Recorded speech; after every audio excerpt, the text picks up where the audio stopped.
اسلامی تعلیمات کے مطابق اگر کسی بچے کو نظر لگ جائے تو نظر اتارنے کے لیے کچھ مسنون سنت پر مبنی طریقے اور دعائیں ہیں جو نبی کریم صلی اللہ علیہ وآلہ وسلم سے منقول ہیں۔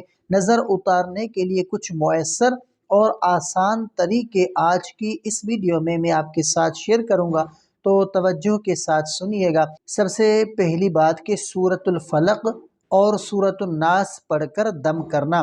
سورۃ الفلق اور سورۃ الناس کی تلاوت کریں اور بچے پر دم کریں۔ ان دونوں سورتوں کو دم کرنے کے بعد بچے پر پھونک ماریں۔ یہ صورتیں نظر بند اور ہر قسم کے شر سے حفاظت کرنے کے لیے میسر ہیں۔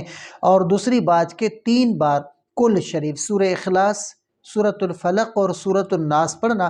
سورۃ الاخلاص، سورۃ الفلق اور سورۃ الناس کو 3 مرتبہ پڑھ کر بچے پر دم کریں یا اپنے ہاتھوں پر پھونک مار کر بچے کے جسم پر پھیر لیں۔ یہ عمل بھی بچے کو نظر بد اور ہر قسم کے نقصان سے محفوظ رکھنے کے لیے کیا جاتا ہے۔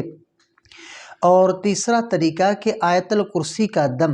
آیت الکرسی کی تلاوت کریں اور بچے پر دم کریں۔ آیت الکرسی کی تلاوت سے اللہ کی حفاظت میں آنا نصیب ہوتا ہے اور نظر بد کا اثر کم ہو جاتا ہے۔ اور 5ویں بات کہ نظر لگانے والے کے وضو کا پانی بچے پر ڈالنا۔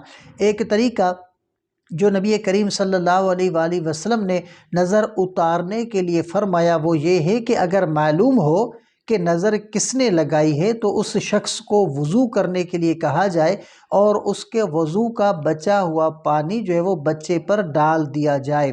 اس سے بھی نظر کا اثر ختم ہو جاتا ہے۔ اور 6ٹھی بات کہ بچے کے سر پر ہاتھ رکھ کر دعا کرنا۔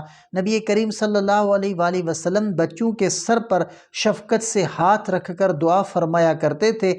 آپ بھی بچے کے سر پر ہاتھ رکھیں اور اللہ تعالیٰ سے حفاظت کی دعا کریں۔ اور 7واں طریقہ کہ کوئی خاص عمل کرنے سے پہلے بسم اللہ پڑھنا۔ جب کسی عمل یا کام کی ابتدا کریں تو بسم اللہ الرحمن الرحیم پڑھنا اللہ تعالیٰ کی حفاظت میں آنے کا ذریعہ ہے، اس لیے بچے کو بسم اللہ کی تعلیم دیں۔ اور جب اس کے سامنے کھانا پینا یا کپڑے وغیرہ پہنانے لگیں تو بسم اللہ پڑھ کر شروع کریں۔ اللہ تعالیٰ سے دعا ہے کہ اللہ ہمارے بچوں کو ہر قسم کے نظر بد، حسد اور برائی سے محفوظ رکھے۔